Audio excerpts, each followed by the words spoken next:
अस्सलाम वालेकुम स्टूडेंट्स, आज हम बात करने जा रहे हैं biology 10th class chapter number 3 coordination and the control and the topic is endocrine system. ठीक है, हमने एंडोक्राइन सिस्टम की बात की थी तो हमने ग्लैंड्स के बारे में पढ़ा था। हमने 2 ग्लैंड्स के बारे में पढ़ा था, पिट्यूटरी ग्लैंड और थायराइड ग्लैंड के बारे में। ठीक है, आज हम फर्दर ग्लैंड्स के बारे में पढ़ते हैं। सबसे पहले हम एड्रीनल ग्लैंड के बारे में पढ़ते हैं।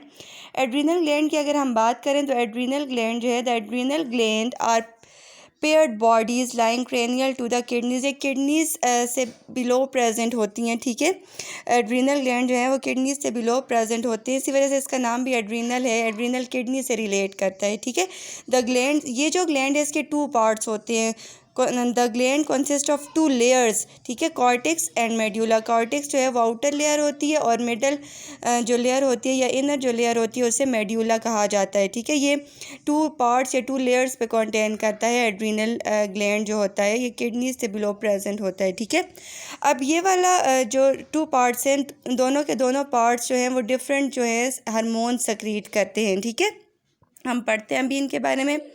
सबसे पहले हम एड्रीनल कॉर्टेक्स की बात करते हैं। एड्रीनल कॉर्टेक्स जो है वो बहुत सारे हार्मोन्स की कलेक्शन जो है वो सक्रीट करता है और उन हार्मोन्स की कलेक्शन को कॉर्टिकोस्टेरॉइड्स कहा जाता है। उसमें बहुत सारे स्टेरॉइड्स हार्मोन्स होते हैं, इस वजह से उनको कॉर्टिकोस्टेरॉइड्स कहा जाता है। The adrenal cortex produces several hormones, the most important are the aldosterone, cortisol, androgen. इसमें डिफरेंट तरह के हार्मोन्स आ जाते हैं जिसमें स्टेरॉइड्स ये कंटेन करता है और इस किस्म के हार्मोन सक्रीट करता है, जैसे मिनरल्स हैं, ग्लूकोज हैं, सेक्स हार्मोन्स हैं। ठीक है, इस किस्म के हार्मोन्स जो हैं ये सक्रीट करता है। इसका बेसिकली काम क्या होता है कि ये जो है ब्लड के अंदर वाटर और सल्यूट, साल्ट्स और सॉल्वेंट की कंसंट्रेशन को मेंटेन करता है। ज़ाहिर सी बात है हमारी ब्लड के अंदर जो है वो एक ऑप्टिमम कंडीशन होती है इन दोनों की, इसी वजह से ऑस्मो रेगुलेशन मेंटेन रहती है। तो इसी वजह से इसको मेंटेन करने के लिए ये जो एड्रीनल कॉर्टेक्स होता है ये हार्मोन सक्रीट करता है, जैसे कॉर्टिकोस्टेरॉइड्स कहते हैं। और ये हार्मोन बहुत सारे स्टेरॉइड्स हार्मोन का कलेक्शन होता है।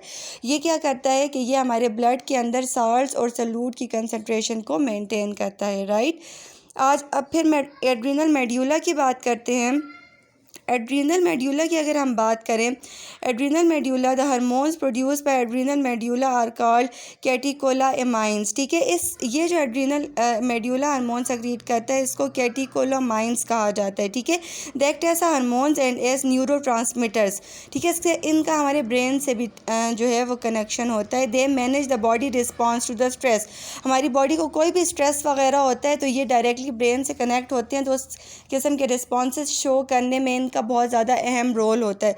The 2 important catecholamines are the epinephrine adrenaline और नॉन एपाइनफ्राइन नॉन एड्रीनालिन। ये इसके हार्मोन्स हैं। ठीक है, एड्रीनालिन और नॉन एड्रीनालिन जो आप इसमें पढ़ेंगे जो बहुत ज़्यादा इंपॉर्टेंट हार्मोन्स होते हैं एड्रीनल मेड्यूला के। ठीक है, एपाइनफ्राइन की अगर हम बात करें ये उस वक्त काम करते हैं जैसे फ़ाइट और फ्राइट की सिचुएशन होती है, जैसे कोई अचानक से कोई चीज़ आपके सामने आ गई, जैसे कोई डेंजर, कोई फियर, आपको डर लग रहा है, उस सिचुएशन में ये हार्मोन काम करता है। Release during time of short time stress. कुछ स्ट्रेस अगर आपकी ब्रेन को फील हो गया है, ठीक है, सच एज सडन शॉक और फियर इंक्रीज, तो आपकी हार्ट रेट को बढ़ा देता है, ब्लड प्रेशर को बढ़ा देता है।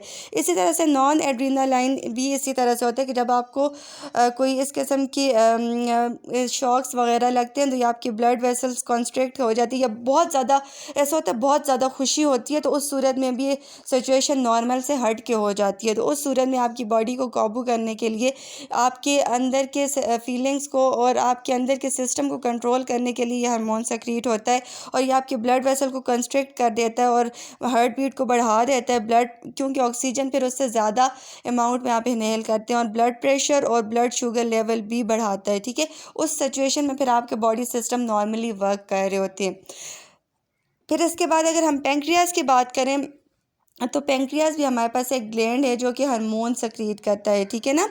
अब पेंक्रियाज की अगर हम बात करें तो पेंक्रियाज के भी 2 पार्ट्स होते हैं, एक्सो और एंडो। एक्सो जैसे कि आपको पहले ही पता है कि डक्ट्स वाला सिस्टम होता है, तो डायरेक्टली जो है वो ब्लड स्ट्रीम में एंटर कर देता है कोई भी अपना मतलब अपने जो कोई भी फ्लूइड वगैरह होता है वो ब्लड स्ट्रीम में डायरेक्टली एंटर हो जाता है। जो एंडो सिस्टम होता है पेंक्रियाज का, वो 2 हार्मोन सक्रीट करता है, ठीक है। वो जो 2 हार्मोन्स होते हैं वो होते हैं insulin and glucagon. Insulin and glucagon ये 2 हार्मोन्स होते हैं। इनका बेसिकली काम क्या होता है, ये ब्लड के अंदर ग्लूकोज लेवल को मेंटेन करते हैं, ठीक है ना।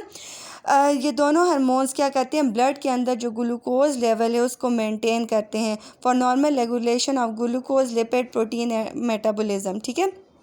इसी तरह से अगर हम बात करें ग्लूकागोन क्या करता है कि अगर हमारे फॉर एग्ज़ाम्पल ब्लड के अंदर ग्लूकोज़ की कंसंट्रेशन जो है वो कम हो गई है, ठीक है, तो ये क्या करता है, ब्लड के अंदर ग्लूकोज़ को ऐड करता है ताकि कंसंट्रेशन नॉर्मल हो और ब्लड जो है वो नॉर्मली सर्कुलेट करे, ठीक है।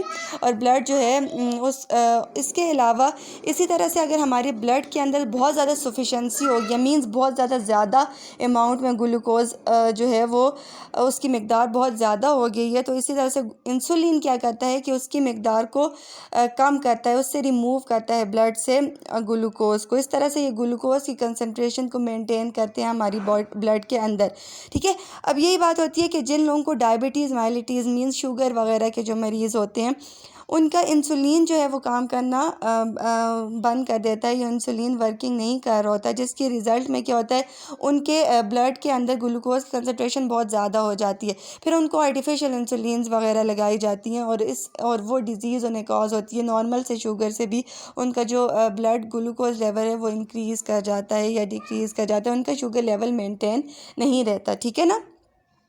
इसके बाद हम गुनेड्स की बात करते हैं। गुनेड्स जो है हमारा गुनेड्स भी हमारे पास एक ग्लैंड है, इसे सेक्स ग्लैंड भी कहा जाता है, ये रिप्रोडक्शन वगैरह में इन्वॉल्व होता है। इसके हमारे पास 2 पार्ट्स होते हैं, ऑर्गन दैट मेक गैमीट्स, एक तो ये गैमीट फॉर्मेशन में इन्वॉल्व होता है। Gonads in males are the testis and gonads and females are the ovaries, ठीक है। टेस्टिस मेल के अंदर होते हैं और मेल गुनेड जो है वो टेस्टिस कहलाता है और फीमेल गुनेड जो है वो ओवरीज कहलाता है, ठीक है ना। ये हमारे पास इसका सेक्सुअल रिप्रोडक्शन में इन्वॉल्वमेंट होती है और फिर इसकी रिप्रोडक्शन में ओवरऑल इन्वॉल्वमेंट होती है। इसी वजह से इसको सेक्सुअल ग्लैंड भी कहा जाता है या रिप्रोडक्टिव ग्लैंड भी कहा जाता है, ठीक है ना। In male they are spermatozoon and in female they are the egg cells, इस फॉर्म में होते हैं ये देखें, मेल और फीमेल, ठीक है।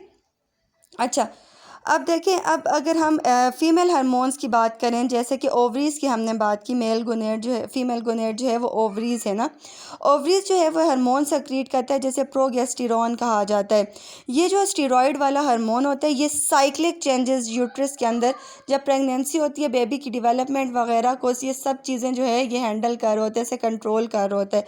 फिर रेपनिंग वगैरह एग जो है वो बनता है, उसके बाद जो है फर्टिलाइज्ड होता है, फिर उसके बाद उसकी डेवलपमेंट होती है, उसकी ग्रोथ होती है। ड्यूरिंग द प्रेगनेंसी ये इन सब चीज़ों को हैंडल कर रहा होता है और इन सब चीज़ों पे वर्क कर रहा होता है। इसी तरह से बेबी की डेवलपमेंट होती है, ठीक है ना।